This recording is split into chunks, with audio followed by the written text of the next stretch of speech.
ಮುಂದೆ ಇರುವುದೆಲ್ಲ ಕಾಣ್ತದೆ, ಆದರೆ ಇದು ಬೆಳಕಲ್ಲ, ದರ್ಶನ. Welcome to my YouTube channel. ಇವತ್ತು ಬೆಳಗಿನ ವ್ಲಾಗ್ ಸ್ಟಾರ್ಟ್ ಮಾಡ್ತಾ ಇದ್ದೀನಿ. ಟೈಮ್ ಅವಾಗ 10:20 ಐತೆ. ಇವಾಗ ಒಂದು ಡ್ಯೂಟಿ ಬಿದ್ದೈತೆ. 500 ಮೀಟ್ರ್ ಐತೆ ಪಿಕಪ್ ಲೊಕೇಶನ್. ಪಿಕಪ್ ಬಂದುಬಿಟ್ಟೆ ತಂಬೇನಹಳ್ಳಿ, ನ್ಯೂ ಗುಜರಾತು. ಡ್ರಾಪ್ ಬಂದುಬಿಟ್ಟೆ ಮಹದೇವಪುರಕ್ಕೆ ಬಿದ್ದೈತೆ, ವೀಟ್ ಫೀಲ್ಡ್ ಹತ್ರ. 1050 ರೂಪಾಯಿ ಬಿದ್ದೈತೆ. ಕಸ್ಟಮರ್ಗೆ ಫೋನ್ ಮಾಡಿದ್ದೆ, ಲೊಕೇಶನ್ ಕರೆಕ್ಟ್ ಐತೆ ಬನ್ನಿ ಅಂತ ಹೇಳ. ಬನ್ನಿ ಪಿಕಪ್ ಲೊಕೇಶನ್ ಹತ್ರ ಹೋಗಿ ಲೋಡ್ ಮಾಡ್ಕೊಂಡು ಹೋಗೋಣ.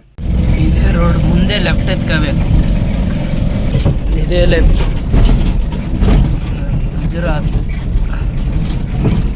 New Gujarat roads. ಇದ್ರ ಒಳಗಡೆನೆ ಲೋಡ್ ಮಾಡ್ಕೊಂಡು ಒಳಗಡೆ ಮುಂದೆ ಹೋಗಿ ಪಿಕಪ್ ಲೊಕೇಶನ್ ಹತ್ರ ಬಂದಿದ್ದು. ಇವಾಗ ಸಾಕು ನಿಲ್ಸಿದ್ದೀನಿ, ಹಿಂದೆಗಡೆ ಲೋಡ್ ಮಾಡ್ತಾ ಇದ್ದಾರೆ. ಲೋಡ್ ಮಾಡ್ಕೊಂಡು ಇನ್ನೊಂದು ಪಾಯಿಂಟ್ ಹತ್ರ ಐತೆ, ಅಲ್ಲಿ ಹೋಗಿ ಲೋಡ್ ಮಾಡ್ಕೊಂಡು ಹೋಗ್ಬೇಕು ಡ್ರಾಪ್ ಲೊಕೇಶನ್ಗೆ. ಡೋರ್ಸ್ ಎಲ್ಲ ಲೋಡ್ ಆಗ್ಯಾವೆ. ಇಲ್ಲಿದ್ದು ಅಲ್ಲೋಗಿ ಕಾಸಿ ಹತ್ರ ಅಲ್ಲಿ ಲೋಡ್ ಮಾಡ್ಕೊಂಡು ಫ್ರೇಮ್ ಕೊಡ್ತಾರೆ, ಫ್ರೇಮ್ ತಗೊಂಡು ಹೋಗ್ಬೇಕು ಡ್ರಾಪ್ ಲೊಕೇಶನ್ಗೆ. ಗಾಡಿ ಲೋಡ್ ಆಗೈತೆ, ಬಿಲ್ ಇಸ್ಕೊಬರಕ್ಕೆ ಹೋಗ್ಬೇಕು. ನಮ್ಮ ಗಾಡಿ ಅಲ್ಲೇ ಐತೆ, ಬಿಲ್ ಬೇರೆ ಕೊಟ್ಟಾರೆ. ಇಲ್ಲಿದ್ದ ಡ್ರಾಪ್ ಲೊಕೇಶನ್ 30 ಕಿಲೋಮೀಟ್ರ್ ಐತೆ. ಹೋಗೋದರೆಗೆ ಒಂದು ಫ್ರೇಮ್ ಹಾಕೊಂಡು ಹೋಗ್ಬೇಕಲ್ಲ.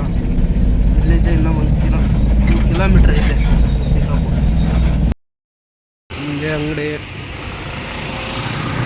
ಇಲ್ಲೇ ಫ್ರೇಮ್ ಕೊಡ್ತಾರೆ. ಎಲ್ಲ ಇದೆ ನೋಡಿ ಫ್ರೇಮ್. ಲೋಡ್ ಮಾಡ್ಕೊಂಡು ಹೋಗೋದು. ಫ್ರೇಮ್ ಲೋಡ್ ಆಗಿದೆ. ಇಲ್ಲೇ ಲೆಫ್ಟ್ ಎತ್ಕೊಂಡು ಸೀದಾ ಎಲ್ಲಿಗೆ ಹೋಗೋದು. ಹಂಗೆ ಹೋದರೆ ಜಾಮ್ ಆಗುತ್ತೆ. ಈ ರೋಡ್ ಹೋದರೆ ಸೀದಾ ಕಂಬನಹಳ್ಳಿ ಅಂತ ಎಲ್ಲಿಗೆ ಹೋಗುತ್ತೆ.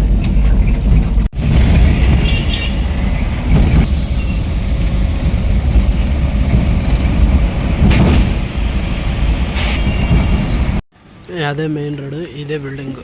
ಇವಾಗ ತಾನೇ ಬಂದಿದ್ದೀನಿ. ಟೈಮ್ ಅವಾಗ 12:30 ಆಗೈತೆ. ಹಿಂದೆಗಡೆ ಅನ್ಲೋಡ್ ಮಾಡ್ತಾಯಿದ್ದಾರೆ, ಎಲ್ಲ ಅನ್ಲೋಡ್ ಮಾಡ್ತಾಯಿದ್ದಾರೆ. ಐಟಮ್ ಲೋಡ್ ಆಗೈತೆ.